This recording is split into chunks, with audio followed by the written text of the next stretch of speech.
guys, how's everybody doing? I pray all is well with you and your families. If you're new to my channel, welcome. My name is Nancy, and today I'm talking about that childhood trauma pain in marriage, what it does if it's not resolved, or if you are not even aware of your childhood trauma pain, and you are married now, or if you are looking to marry one day or be married and you're still suffering from this childhood trauma pain, then I'm gonna be talking to you. I'm gonna share with you my story, my journey,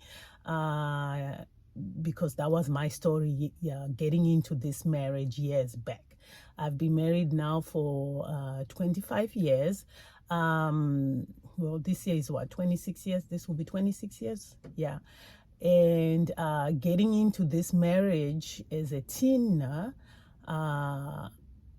I wasn't healed. I was bearing my pain. I was just drowned in my pain.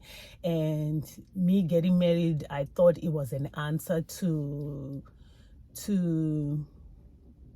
my pain. I thought, oh, well, my marriage is going to save me from this pain. I'm going to be happy and everything is going to be all right. But that Romeo and Juliet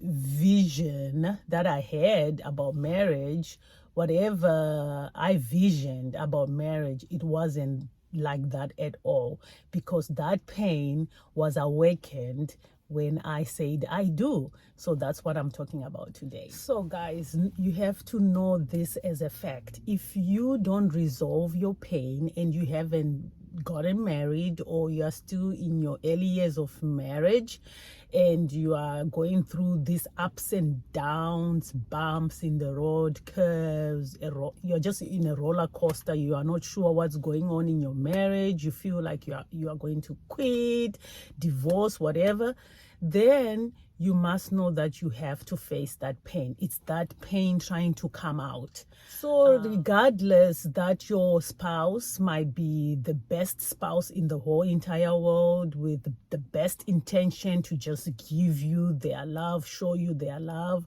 if you are not healed now, whatever their intention is, their best intention is, you won't see it that way, because your perception of love is already distorted. You've been in this bubble that you were hiding in for a long time. So them trying to show you love and all that, you are not going to see it as that, because the perception of it all is always going to meet up with your pain. You are always going to be easily offended, triggered. You have this trust issue that is the number one problem around all this pain that you have. So that alone, you're always not going to be sure if this thing is for real, or they are here to use you, dump you, and hurt you. So you are, from the get-go of the marriage, you already have boxed them along with everybody else, the world, that, you know what, the world cannot be trusted. The world is there to hurt you. So you're always going to box them, put them in that just in case department, because of trust issues. So you'll find out that going into your marriage, you have these trust issues. You are seeing through trust issues. You are seeing through offensive spirit. You are seeing through suspicious spirit. You're always going to suspect even their good intention. You're always going to think, they must be up to something. So because you're always because you are trying to protect yourself, and defend yourself, you don't want to be hurt no more.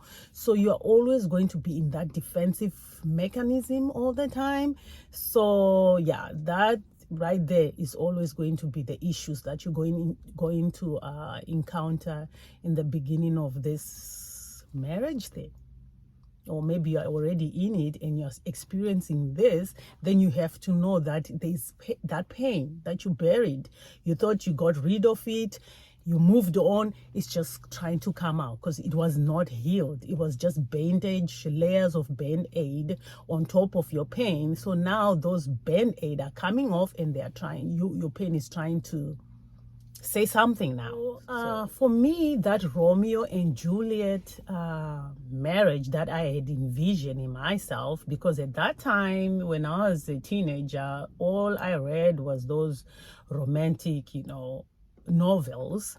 So I imagined this Romeo and Juliet marriage. So now that was, I didn't get that, what I envisioned. Why? Because my anger, my emotions, the defensive mechanism that was trying to protect me was not protecting me. All it was doing was blinding me, actually.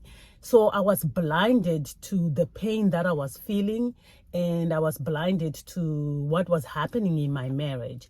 So the so-called spouse that will be trying to give you his or her world, trying to show you affection or love or whatever, you mess it up with your pain, because they will also reach to the end of the rope where they are like, you know what, I'm not going to even try, because if I try to love you, I'm met with rejection, or I don't know if I'm going to trigger you, receive anger or whatever. So they stopped doing it.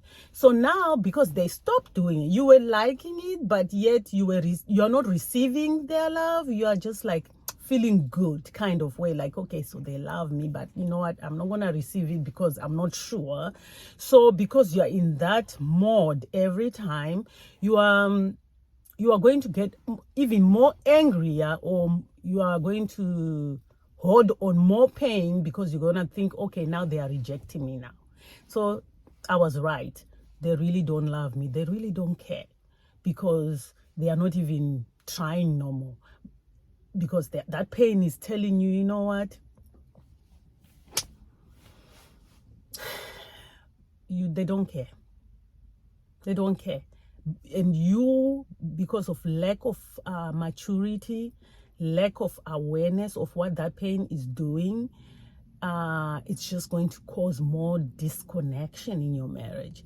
Like for me, it was maturity in age, then maturity inside, and awareness. All that was lacking, because all I was fantasizing or focusing on was trying to get that Romeo and Juliet, where Romeo is supposed to heal my pain, with me not even trying. I wanted him to just heal me, and let's live happily ever after. But instead of that, I met with so much. It became a roller coaster of emotions, because I was not facing that thing that was chasing me. I was not facing my pain.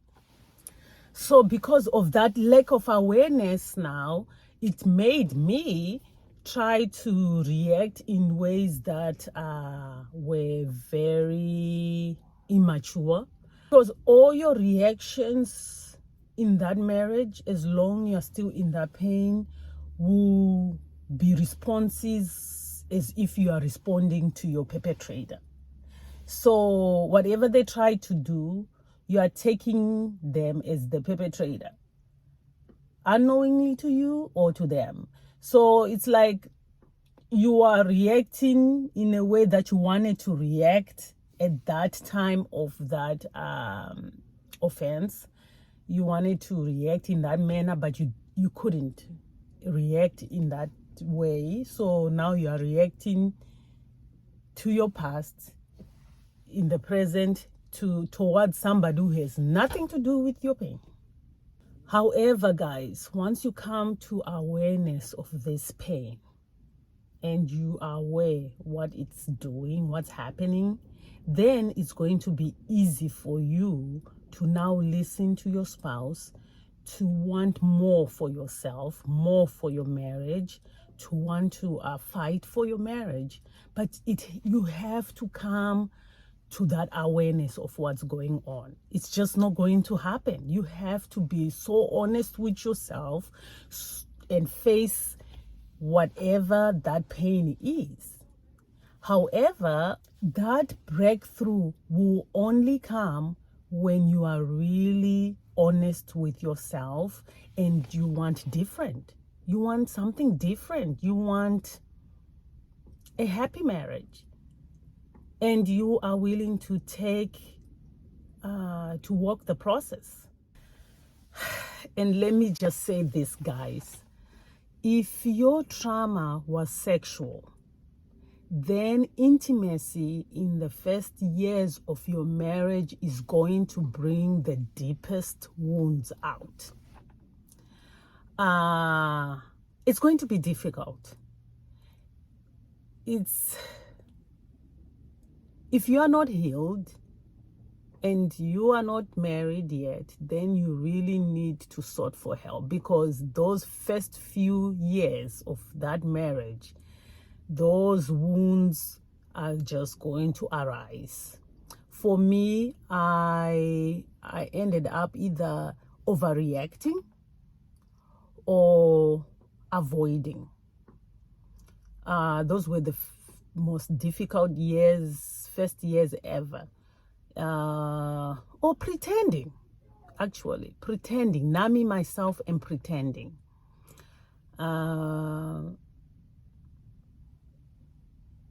It is what it is, guys. It will be like everything will be going so well, and it takes just a tiny move, a wrong move from my spouse, and all hell will break loose. It's like a rage demon will arise in me, like a rage demon. Like, you'll be like, okay, did the ghost come in here? Why are you screaming? Why are you running? Like something would just erupt. Or I would avoid by sleeping in another room. Or at that time, we just lived in a one-room house, guys. We had our kitchen, our bedroom, and our dining, our everything was in one room. So guess what? I will sleep on the floor. If he comes on the floor, I'll go on the bed. And if he say, oh, this is not going anywhere, we'll just like, you know what, I need to sleep. And then I'll sleep on the floor. And I'm telling you things that are real here, that happen if you don't get healed, because your perception, your pain will just mess you up. So yeah, if your trauma had anything to do with sexual, then the first years, if you are not healed or if you are not in a process of healing, then you will experience some of the deepest wounds that will be coming out of you, that will need the grace of God and mercy, mercy, God's grace and mercy, or miracle, whatever it is. If this keeps on going on, where you are not aware of your pain and what it's doing in your marriage, then you are going to treat that marriage as a love-hate kind of marriage. One day you love your spouse, another day you hate them. I mean, like really hate them. Another day you really love them. Another day you really, really hate them. You wish you can just go away and not be together. That's how it becomes. It's a roller coaster. So really, I like to think that God always assigns a partner to you that will help you with this healing journey. So if that spouse is in your life and they are mature enough, they will give you the room to heal, to mature, to grow up, and still love you the same. But I also think this will take God's mercy and grace, really, because the journey is not gonna be easy. It will take somebody really special to wait and to understand. They have to understand your story, and if they are really mature enough, they will do a research of their own to see how they can love you in this journey. But let's say if you don't have somebody that is that mature, or they are mature but they just don't want to be researching and trying to help you heal or go through all this with you, then that's why I say, you know what, you just have to go to God and ask for speedy healing or something. Like, God knows it all. So I know, that's why I say situations are different. I guess if you are in that situation where your spouse is not going to be patient and understanding and try to wait on you to get better, then I guess God is going to favor you also to quickly align yourself with the right resources, right help, right experts that have the information that is going to help you, the therapist or whatever. I think it just falls into place beautifully. That's what I believe.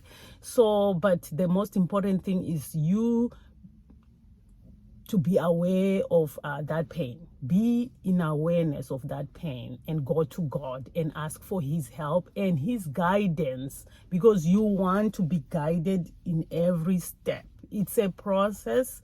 So you doing it by yourself, you are just going to go in cycles of nothing. I've been there and done that. So you really want to go to God directly. That way you are guided to the right information, right people, right experts, right books, right everything. So what happens is, as long you remain in this pain, you won't be able to receive the love they are showing you or giving you. Let alone give the love to them, there's no way. You won't be able to give love because you can't receive love. You have blocked yourself from love. So that's why I say it'll be very important to open up. You go to the maker, let him open you up so you are able to receive. You first have to release so you can receive the love. So once you receive it, then you are able to give it out, because now you know what it is. So that's why you have to go to him. Just you facing the pain, surrendering everything to God and getting the help you need is going to be really important in this marriage. If you want that happy kind of marriage, then you have to do that. And for me, I started seeing and believing that love that my husband was trying to show me. Although maybe I wasn't receiving it, but I believed in it. I said, you know what, there must be something here. This person might be, might be serious about this love thing. So I started believing it. Slowly I started believing that, okay, this guy, maybe they really do like me kind of way, I had to learn to trust him. Let the assumptions go and really trust him and make him my friend. The big one was to communicate my feelings, because I didn't not know exactly how to do that. I would put my feelings, my emotions in anger, because I had never learned how to communicate my feelings. I had learned to bottle my feelings inside since I was told to never tell anyone. Even the people that I thought I had confided in had told me, you know what, if you tell anyone, then it's going to be even worse. Things, so you, as a child, you take that and you learn not to communicate your feelings and think, you know what, everything bad that's happening, you're not supposed to communicate it. So I had to now learn how to communicate my feelings, my true feelings, instead of making somebody guess what I'm feeling and try and figure out how to fix it. That's what I really thought. I said, you know what, you have to figure out what I'm feeling. You have to come up with a solution of my feelings and all that. So this guessing thing never worked. It never worked. I had to learn to communicate all my feelings. Learn exactly and to listen what the conversation was about, where it was going, instead of making assumptions. So you have to really listen to what they are telling you about you. I think that's when I really started also making those journals, writing in those journals the problems they were saying I have and all my own issues, because I wanted to see exactly how often I reacted in that manner and why I was reacting in that manner or in a particular situation. So journaling helped.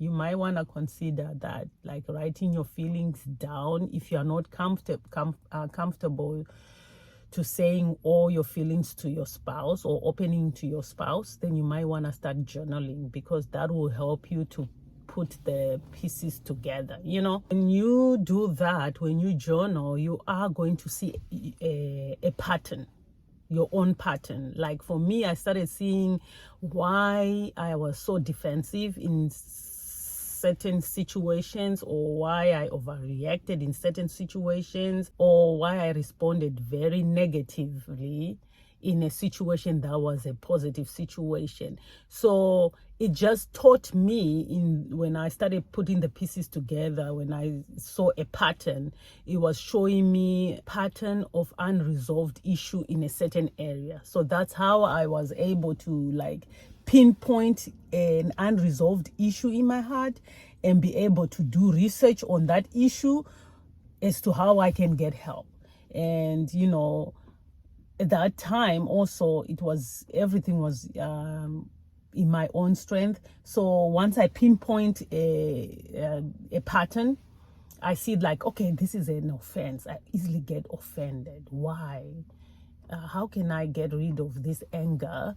So maybe I'll go into books, go into listening, different people who are experts in that area, and do things like that. So it's very important to journal. It helps you track that pattern and point you to the problem, to the exact problem. So actually learning your patterns, or learning your spouse's patterns or behaviors, you will learn what makes you uncomfortable, or it will train you how to speak up your feelings, and be able to tell your spouse what makes you uncomfortable, what you like. And let me say this, since Valentine is around the corner on Tuesday, I had a share of experiences myself early on in my marriage, where I expected my husband to guess what I liked and be able to deliver. But then when the deliverance wasn't met, I saw that I would drown in my own tears, frustrations, anger, disappointment, because they had failed to deliver what I wanted, really, for Valentine. So I quickly learned that guessing game in marriage will never work. Don't play that guessing game with your spouse. It won't work. You have to learn to open up, especially if you are coming from this childhood trauma pain. You are so used to being alone. Even when people are hundreds and thousands of people around you, whether you're at the party, you are the star of the party, people think you are always happy, or you are just a loner, you go on a corner, whatever it is. You are so used to that environment inside yourself. So you want people to figure you out, because you don't want to say anything. That doesn't work. You will always be frustrated because they won't deliver what you're expecting. Maybe you wanted their presence more than the flowers they bought. Maybe you're not even into flowers.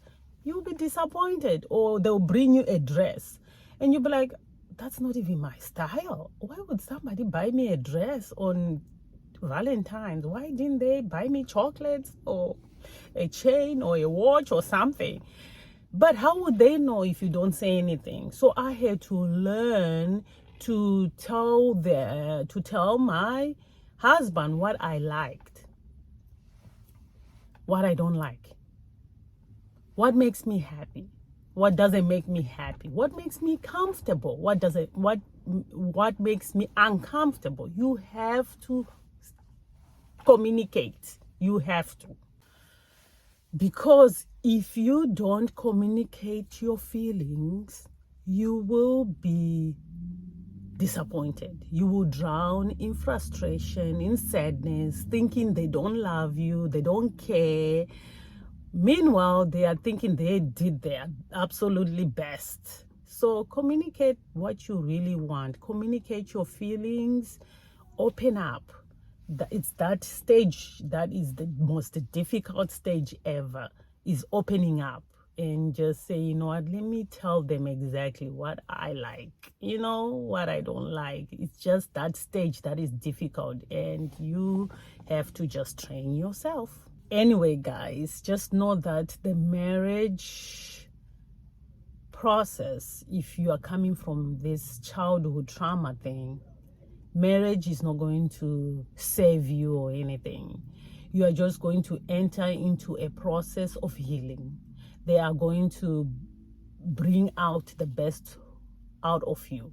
But first, for them to bring out the best out of you, the worst, the garbage, the trash, everything that you had buried inside you has to come out. But it's going to be a process.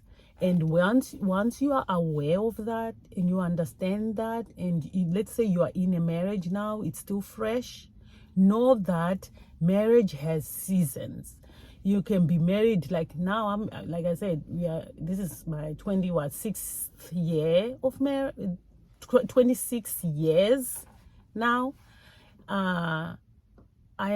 There are some things that I'm now learning about my husband, and he's learning about me. Like, oh wow, I didn't know you have this in you. Or he's saying, oh, I didn't even know you have that in you. Oh wow, where did that come from? So you find that you enter into a new season, and once you do, you have to refresh your marriage, because those changes that are happening inside you are also happening in your marriage. So you have to keep on refreshing each other if you are both into this thing till death do you apart. But if you are not, then it's just going to be dry, and then years later you find out that you are out of love. You don't love each other no more.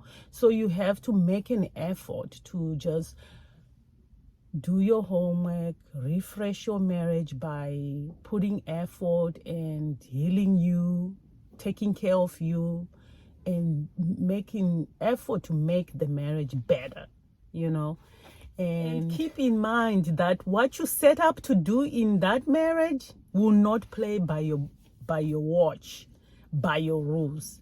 Anytime you say, you know what, I want to do A, B, C, and D, there comes Z, F, G, K. It's never going to play out the way you have it in your mind. You just have to be open-minded and give each other grace. Like, give yourself grace to grow. And if you really truly love each other, then you are not going to give up no matter what. You are just going to find ways to make your marriage better, and your spouse has to see that you are making effort in making things better, and vice versa. They have to also show their presence, that they are willing to work this out to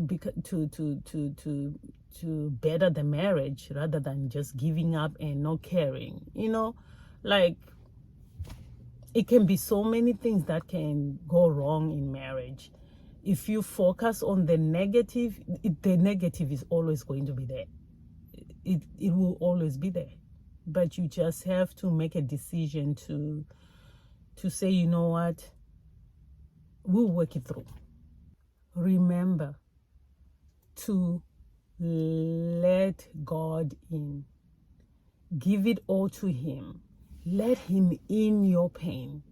Let Him come inside your pain and let Him do what He knows best, which is to heal you. But you have to just surrender, and you have to you have to want to go through the process, because it's going to be a process. But once you let go and let God, He will take away that shame in intimacy, the trust issues, the struggles that you are having in your pain. He will take it all, and you will watch all those things melt away, one pain at a time. It will just melt away, one pain at a time. And before you know it, you look back and you'll be like, wow, that couldn't have been me. I don't know what she was, but you know that you were just in a process. It's just a process. And like I always say, healing is a process. I don't know when it ends, but you just have to be willing to stay in the process. Don't give up on your marriage if you're already married. And if you are wanting to be married one day or marry somebody, just go to God and let Him heal your pain. Give it all to Him and let Him in. Let Him show you how to truly love, how to first receive love from Him, and you will be able to give that love to others. So that's it for today, guys. I hope somebody learned something from this story. You have a wonderful, blessed week, and I'll see you in my next video. Thank you.